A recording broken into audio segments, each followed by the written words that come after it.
it's Bunnymon, and welcome to today's video and welcome to another WWE reaction. This video was recommended by Solid Snake and he said, Bunny, you should watch Shawn Michaels versus Kurt Angle or Bret Hart versus Steve Austin, WrestleMania 13. This comment is from my Patreon, patreon.com/supportbunny. Solid Snake left the comment there on one of my videos where I actually told you to recommend more videos for me to react to. And probably this was supposed to be on my Patreon to watch the whole match, but I didn't even find the whole match on YouTube. I did find it on Dailymotion, but I did find on YouTube the story of Bret Hart versus Steve Austin, WrestleMania 13. So this is more like a docu by Wrestling Bias, and I think this will not hopefully be flagged on YouTube. So yeah, let's go and check out this video. If you have anything else that you would like to recommend, you can always really leave a comment down below, or you can check out my Patreon for more content. Maybe I reacted to something from WWE there that you recommended and you want to see my reaction, but I have already done it. So yeah, that's it. Let's go and react to Steve Austin versus Bret Hart in WrestleMania 13. Stevie, my man. My man. My man. All right. Ooh, it sounds serious. Okay, that's loud. Oh my god. I mean, Halloween is almost there, but that shit scared me. Is it Rocky time? Whoa, I like this music. I don't know if you can hear this music. Maybe it's DMCA. The story of Bret Hart versus Steve Austin, WrestleMania 13. How many times did I say that already? To say I'm excited to talk about Bret Hart versus Steve Austin at WrestleMania 13 would truly be an understatement. To this very day, I can still never decide what my favourite WrestleMania match of all time is, but the Hitman versus Stone Cold is definitely the match I always go back to. Alright. This showdown really does have it all, and as cliched as the saying is, the match really is an emotional roller coaster. Both of them. I consider this match a real sign of the times. Steve Austin was getting red hot and fans enjoyed seeing a guy taking no bullshit from anyone. Meanwhile, Bret Hart fans were torn as their loyalty to Bret was being tested due to his actions building up to the match. Oh, what did you When do? the two met in the ring in Chicago at WrestleMania, they both told the story of their characters. Okay. Bret showed he was still the excellence of execution, but now with a mean streak, and Steve Austin showed that no matter how much you take out of him, he won't ever give up. Yeah. What we need to remember also is that this legendary match was never really supposed to happen, but thanks to Shawn Michaels losing his smile, we gained a WrestleMania classic. Ah, loser. To gain a full understanding of why the match was so important, our story needs to begin 1 year earlier at WrestleMania 12. Alright, let's see this. At WrestleMania 12, Steve Austin worked his first Mania match against Savio Vega. Viewers will already know that Steve Austin was working here as the ringmaster and was represented by Ted DiBiase. Okay. 2 months after losing this match, Steve Austin would get a rematch against Savio in a Caribbean strap match with a stipulation in place. If Austin lost, Ted DiBiase would have to leave the WWF. Austin was now billed as Stone Cold Steve Austin going into this match, and he revealed that he intentionally lost the match so he could get rid of Ted DiBiase, who he felt was holding him back. Stone Cold Steve Austin was now gearing up to a pivotal night in his career at the 1996 King of the Ring. Going back to WrestleMania 12, Bret Hart would lose his WWF Championship to Shawn Michaels in a 60-minute Iron Man match that ended up going into sudden death. In the storyline, Bret was a little bitter that he lost the title and he decided to take a few months away from the WWF. In reality, Bret was going to try his hand in acting and recorded a few episodes of the TV show Lonesome Dove, The Outlaw Years. Have you ever seen any of his movies or whatever? Is he a good actor? I don't know, with wrestlers acting. Like John Cena, I love him as Peacemaker. I love him in a lot of movies, but The Rock, on the other hand, he's always acting The Rock. It's entertaining, why not? But nothing special. Who else? Oh, Batista has been doing a really great job. Before his departure though, Bret went on the annual European tour where he had a few matches against Hunter Hearst Helmsley and Stone Cold Steve Austin. While Bret Hart was gone from TV, Steve Austin would work hard in climbing the ladder and getting out of the lower end of the card. As fate would have it, the planned winner of the 1996 King of the Ring, Triple H, found himself in WWF's bad books due to the events surrounding the Click and the Curtain Call, so Steve Austin was booked to win the tournament in his place and get crowned as the new King of the Ring. We know the story here. Austin defeated Jake Roberts in the final, and his world famous Austin 316 catchphrase was born. Stone Cold had not arrived, but he still had a long way to go. Wait, why do I not know the catchphrase? Over the summer of 1996, Steve Austin would taunt Bret Hart while the Hitman was gone from WWF TV. Bret, meanwhile, was getting offers from other promotions, including WCW, to jump ship and leave the WWF. This didn't stop Steve Austin from relentlessly taunting the Hitman in his absence. Bret made his WWF return on the October 21st edition of Monday Night Raw. Bret revealed that WCW made him an offer to join the company, but he elected to stay with the WWF. Bret Hart said in the middle of the ring as Steve Austin watched backstage, "There was a certain rival wrestling organisation. They made me a great offer. They dealt with me with integrity and nothing but in an honourable fashion, and I can't say anything bad about how they represented themselves. I was faced with a tough dilemma. Should I come back to the WWF or find new adventures somewhere else?" Alright. It's not that long ago I said, I'm not greedy for money, I'm greedy for respect. I've done a lot of soul searching, but when it comes down to it, everything I've ever done and everything I ever plan on doing, I owe it all to my WWF fans. And I won't be going anywhere. Best, right? I'll be with the WWF forever. Yeah, the fans are always the most important. Bret went on to say he wasn't bitter about losing to Shawn Michaels at WrestleMania 12, but he did say there was something about Shawn Michaels that really bugs him. Bret then said that Shawn Michaels would never be as tough or smart as he was. Bret said he will come back and defeat Shawn Michaels, but in the meantime, he would take on who he considered was the greatest wrestler in the WWF at that moment, and that was Stone Cold Steve Austin. This was foreshadowing the... I wish at that time I was into it. I don't know, man. There is something about Steve. I'm becoming a big fan of him. Even though, like, I don't know a lot about him, but there is something, like, there's something there. Planned booking arrangements. Bret would work against Stone Cold initially, and eventually get to Shawn Michaels at WrestleMania 13. Before getting another few jabs into Shawn Michaels, Bret announced that the Hitman vs Stone Cold would happen at Survivor Series 96 in Madison Square Garden. That's why it's so important, huh? Before continuing on, a lot of people have issues with Bret Hart's promo skills, and a lot of people believe that Bret Hart couldn't put together a good promo. Oh no, I tend to disagree with this. Doubters should fire up the WWE Network and check out Raw on October 21st, 1996. Okay. Bret gets the exact reactions that are needed, and he delivers some great lines and quotes. Babyfaces in today's wrestling struggle to get the kind of reactions Bret was receiving during this time period. When Bret speaks, the fans are hanging on every word. When Bret ends his points during the promo, the crowd erupts. I understand that Bret Hart doesn't really change up his vocal range that much during promos. See, this is the thing. As I said, like, it is one thing to be a good wrestler and do a great job in the wrestling area or the action sequences of WWE. But the most important part for me, like, let's take, for example, LA Knight. I don't know how he is when he wrestles. I haven't seen a lot of his wrestling matches or anything that he accomplished in that sphere. But I have seen a lot of his promos, a lot of him shit talk, a lot of him receiving shit talk. And you guys, like, it is so freaking entertaining. Just listening to him, he knows how to imitate others and mimic these type of voices. Sometimes he mimics other people's as well. He's so funny. He has these annotations, like he has these, what he said, like you change his vibration all the time. Like he's loud and not loud and like, and you keep following him. And that is the thing. That is why he is so freaking entertaining today. Even though me personally, I would not like root for him. Like I'm not really a big fan, but I have to admit he is really good at what he's doing. He's very, very talented. And I feel like that is very important. It's so important in this entertainment business, after all. And he sounds very samey, but he gets the job done every time. Just look at his heel promos in 1997 also. Some of those were fantastic. Okay.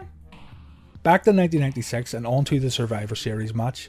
Not much to say except if you haven't watched this match, you have full permission to stop this video and check it out. As long as you come back to me. Right. Bret vs Austin in Madison Square Garden shows how good Steve Austin was as a technician as he hung in there with Bret Hart move for move.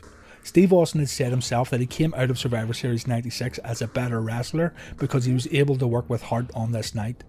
Okay. Like their forthcoming match at WrestleMania 13, Bret and Austin called the match in the ring, and when you take this into consideration, it highlights just how good both men were at reading the crowds and knowing when to speed up and slow down. It's nice. a great match. Bret would get the win, but Steve Austin would also gain a whole lot from this match. He actually gained more momentum after the loss at Madison Square Garden. Even though my Stevie lost. Thanks to his winning performance at Survivor Series, Bret would receive a title shot at WWF In Your House It's Time the following month. Before the match took place, Steve Austin would make it clear to Bret that their rivalry was far from over. With Steve Austin still in the back of his mind, Bret marched into In Your House in December where he failed to capture the championship, but there was definitely some character building going on here with the Hitman. During the pre-match interview at In Your House It's Time, Bret's time was cut short as Shawn Michaels' theme music began playing, which seriously annoyed the Hitman. Bret would voice his frustrations, asking why is his time being cut off for Shawn Michaels. This showed Bret as being petty and bitter, planting seeds for what was to come the following month at the Royal Rumble. Shawn would be the guest commentator for the match at In Your House, and he would end up costing Bret the match when he got on the ring apron. Bret was absolutely furious. Wait, it's planned though, right? It was around this time that fans would say that anytime things didn't go Bret's way, he would moan and he would cry about it. The thing I find most interesting about this and why I liked it so much was that if you were a Bret Hart fan, you were inclined to agree with him to a certain extent. Okay. Bret had millions of supporters, and it seemed like he was letting himself down by his actions and constant moaning. It was a really interesting dynamic that tested the patience and loyalty of Bret Hart's fans. Bret really wasn't wrong, and he had every right to be upset with how things always played out unfairly towards him, but the way he went about voicing his concerns made him out to be a sore loser. It was all great work, and whatever you may feel about the Hitman, he deserves a ton of credit for how this all played out on TV. The Royal Rumble in 90... I feel like when it comes to these type of dramas, they need to end in the ring. Like, don't go around and like cry baby a lot and talk about it. Just like show what you're made of in the ring itself. Like the action more than words. 1997 was held in Shawn Michaels' hometown of San Antonio, Texas, and he would be getting a title shot at the WWF Championship, much to the dismay of Bret Hart. So Bret is now angry that he has to enter the Royal Rumble to get another shot at the championship, which he feels he should have already won. Steve Austin would also be entering the Royal Rumble in 1997, and he had a great early showing in the match, eliminating guys in quick succession and spending much of the match in the ring on his own, waiting for the next competitor. Steve's demeanour totally changed when the countdown ended and Bret Hart's music played in the arena. Bret walked to the ring with purpose, and the two would tangle it up again in the middle of the Royal Rumble. The Royal Rumble match ended when Steve Austin got eliminated by Bret Hart, but the referees didn't see the elimination. Austin decided to jump back into the ring, eliminate Vader and Undertaker before eliminating Bret Hart to win the match. The referees didn't see Austin get eliminated, and therefore he was announced as the 1997 Royal Rumble winner. So unfair, bro. But come on, he seized the opportunity, you know, like it's not his fault. It's not his fault. He just did the best he could for himself. Wouldn't you? I think you would. I think everybody would. Yeah. Again, Bret was furious and he vented his anger after the match. This all went further to portray Bret Hart as a bitter person and a sore loser, even though, again, he wasn't in the wrong. Actually he wasn't. That's sad. Also that night at the Royal Rumble, Shawn Michaels defeated Psycho Sid for the WWF Championship. Even though Bret Hart had not won the Rumble, the plans were still for a Shawn vs Bret WrestleMania rematch at WrestleMania 13. Shawn was also featured in promotional material for the event, which heavily indicated that the headline matches would be Sid vs Undertaker and Shawn vs Bret. Weeks after the Royal Rumble, however, Shawn vacated the championship after saying he lost his smile during an infamous promo. Shawn would give up the belt and not be competing at WrestleMania 13. Bret Hart really felt that Shawn was deliberately doing this so he wouldn't have to return the favour to Bret from the previous WrestleMania. Bret felt Shawn was faking an injury so he wouldn't have to lose the Hart on the grand stage, even though Bret done the honour for Shawn the year prior. Whatever the case, Bret Hart would need a new WrestleMania opponent. Austin comes in. Before getting to WrestleMania, let's go back to the episode of Raw that aired right after the 1997 Royal Rumble. Okay. Bret opened up Raw and said he was quitting the company because every time he gets a title opportunity, he gets screwed. Bret blamed Shawn Michaels, Steve Austin and Vince McMahon for his misfortunes. Because Bret wasn't getting the opportunities that were promised to him when he returned to the WWF in October, he was now quitting the company. Steve Austin then hit the ring and said that since Bret came back, he has done nothing but cry. Austin told Bret to just go home. Go home, cry baby. Later that night, WWF President Gorilla Monsoon came to the ring and announced he has put together a special Final Four match due to Steve Austin's tainted win at the Royal Rumble. The winner of this match would get the title shot at WrestleMania 13 against Shawn Michaels. Because Vader and Undertaker were illegally eliminated by Austin, they would be included in this special Final Four match. Steve Austin himself would also be included in the match, and finally, if he accepts, Bret Hart could come back after quitting the WWF just half an hour earlier and also be included in this special match. Steve Austin wasn't very happy with Gorilla Monsoon's announcement, and Bret Hart came back moments later and accepted the match invitation. The match was now set, and at February's In Your House pay-per-view, the undisputed #1 contender for Shawn Michaels' WWF Championship would be the winner of the Final Four match. Okay. As previously mentioned though, Shawn lost his smile and he would vacate the title. The Final Four match was now for the WWF Championship. Whoever won the Final Four match would be the champion going into WrestleMania. Okay. The Final Four match is another great match that you should take the time to watch if you haven't already. While the production values on this particular In Your House pay-per-view leave a lot to be desired, the four men put on a great match. The rules also were quite different than your normal four-way matches. Oh, really? The match was contested under elimination rules, where elimination happened if you were pinned, submitted or thrown over the top rope. It was a fun match that also included Vader getting some serious colour. In the end, Bret finally recaptured the WWF Championship. It seemed that all the moaning and crying could now end for Bret. Bret was now the four-time WWF champion, and everything was right with the world. The next night on Raw, however, things would not go as Bret would have liked, and the crying would continue as Psycho Sid came back and defeated the Hitman for the WWF Championship due to interference by Steve Austin. Bret, Steve again, Austin really had got wants screwed by Bret to Steve go Austin. crazy on him. He's not giving up. He's like that one mosquito, you know, like the one mosquito. It was also announced earlier in the night that The Undertaker was the #1 contender for the championship at WrestleMania. So it was now Undertaker versus Sid for the WWF Championship at WrestleMania. Bret Hart, meanwhile, would go into WrestleMania to try to get revenge on Steve Austin in a submission match. Submission. Before continuing on, for years and years, I could always remember the match initially being promoted as a no DQ match and not a submissions match, but I never really cared to look much into this.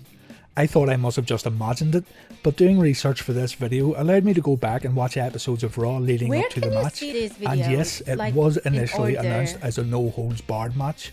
If you watch the February 24th episode of Raw, Vince McMahon announces that Bret vs Austin will be a no-holds-barred match, no mention of submissions whatsoever.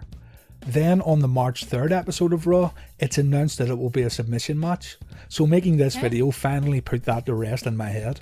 After digging into this more, Dave Meltzer actually reported that the match was changed to a submission match because WWF confirmed they would definitely have the services of Ken Shamrock on the night of WrestleMania, and Vince felt that Shamrock's legitimacy as a submission specialist was enough to change the match from no holds barred to submission and have Shamrock be the special referee for the bout.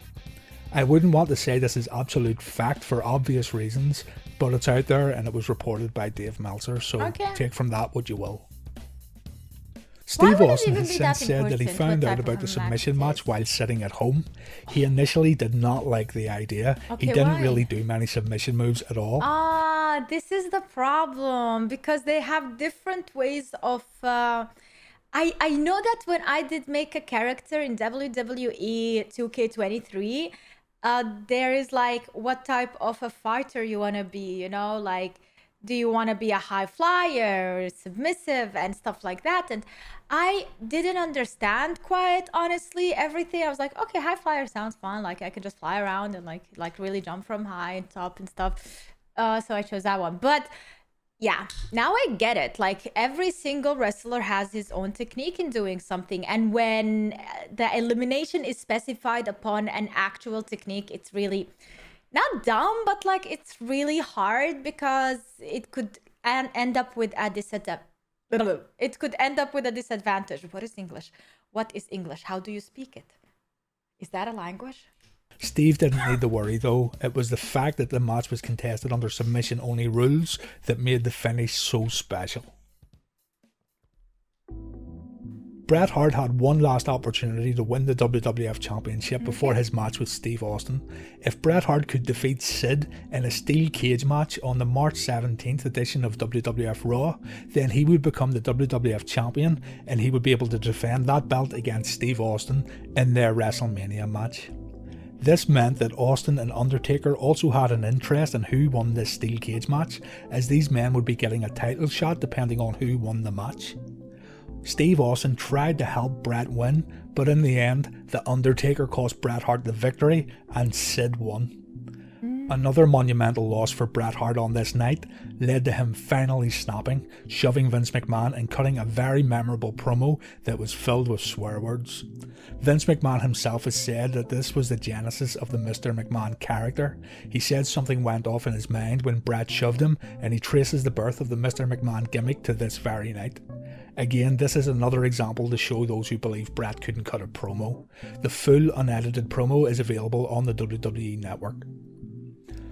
But now the seeds were all planted and we're ready for WrestleMania. Steve Austin's popularity was soaring and Bret Hart was sick and tired of all the injustice that had been done against him. It was time for the two to meet at WrestleMania 13. UFC superstar Ken Shamrock was introduced as a special guest referee for the match, as a match of this scale needed the world's most dangerous man to call for the bell when someone submitted.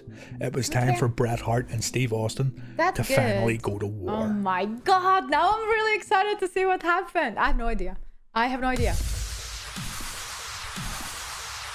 WrestleMania 13. Ken Shamrock was the first man in the ring, followed by Steve Austin, who had a cool glass shattering effect set up in the entranceway. Finally, Bret made his way to the ring. Bret's pop was louder than Steve Austin's for sure, but there were still plenty of Austin fans in attendance. Austin wasted no time in taking down Bret Hart in the opening moments of the match, laying in the punches as the two rolled around and brawled.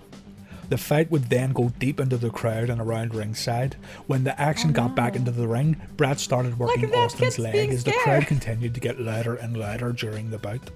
Bret busted Steve Austin open on the announcer's table and the blood began to pour out of Austin's head. Eventually, Austin was able to fight back and choke Bret with some cables, but Bret was able to hit Steve Austin with a ring bell. Bret then applied the sharpshooter to Stone Cold, and this is when the famous visual of the match occurred. Steve Austin stayed in the sharpshooter for a long time, seeming to lose consciousness only to keep fighting back, raising his body and screaming in pain as the blood ran down his face. In the end, Austin was in the sharpshooter for far too long, and he passed out. Austin never submitted, but he couldn't continue. Ken Shamrock called for an end to the match, and Bret was declared the winner. This was the absolute perfect finish to the match. It could not have been written any better. Oh my god. Austin looked like a legit tough guy who would rather go through immense pain.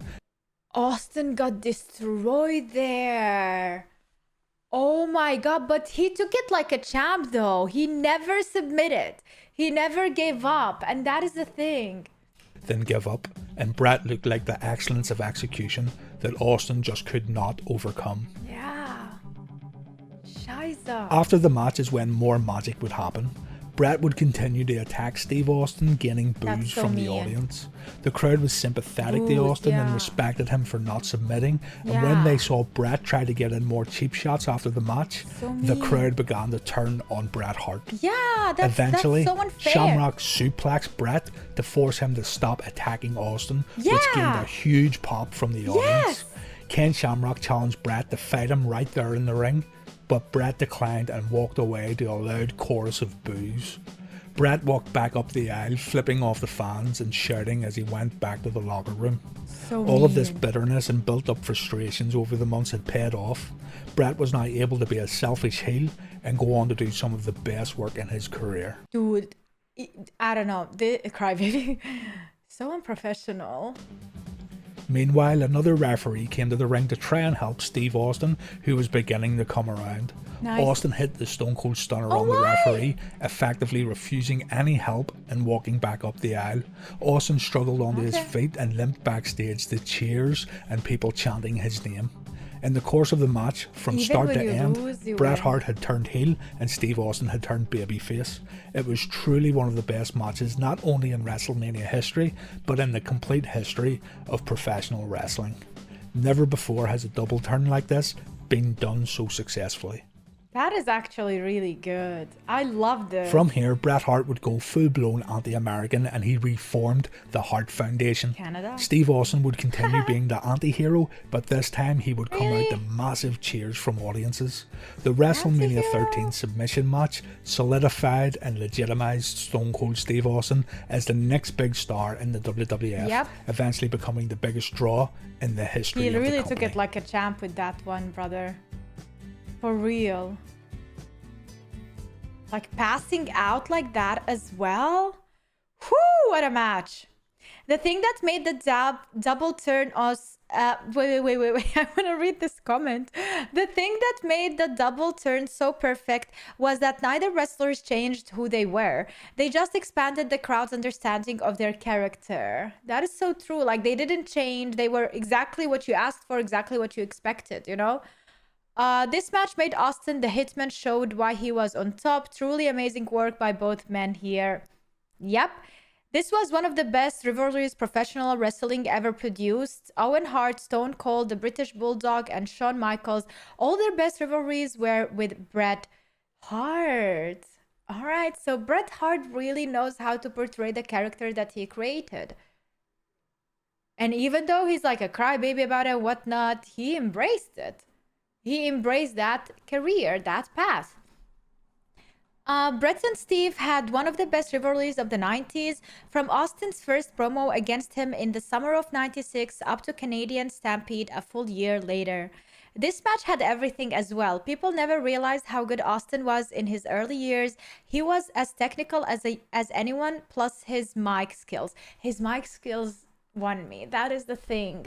When I first heard Steve Austin, I was like, does he know how to speak? Why is he speaking so slow? And like compared to these other people who keep shouting and be like so aggro, you know? He's like, what is he doing? You know? And then I was like, oh my God, it's so relatable. Like, that is how probably I would be speaking there on the scene. Like, I don't know, probably not. But like still, I feel like he was so relatable. He was such a homie there. The way he would talk with you on the stage is the way he would talk with you sipping beer, sitting at a bar, you know, like I don't know how to explain it. But yeah, that is it for this video. I hope you enjoyed it. If you did, make sure to leave a like, subscribe for more, and turn the notification bell so you don't miss an upload. I also upload on Patreon all the time, you guys, because a lot of these videos are flagged and copyrighted, so I end up uploading them on Patreon instead of here. So whenever I'm like missing one video a day, or there is no video, that video is probably on my Patreon. Patreon.com/supportbunny. All right, guys, thanks so much for watching. I love your faces, and see you tomorrow with a brand new video. Hopefully, also have a wonderful day. Bye.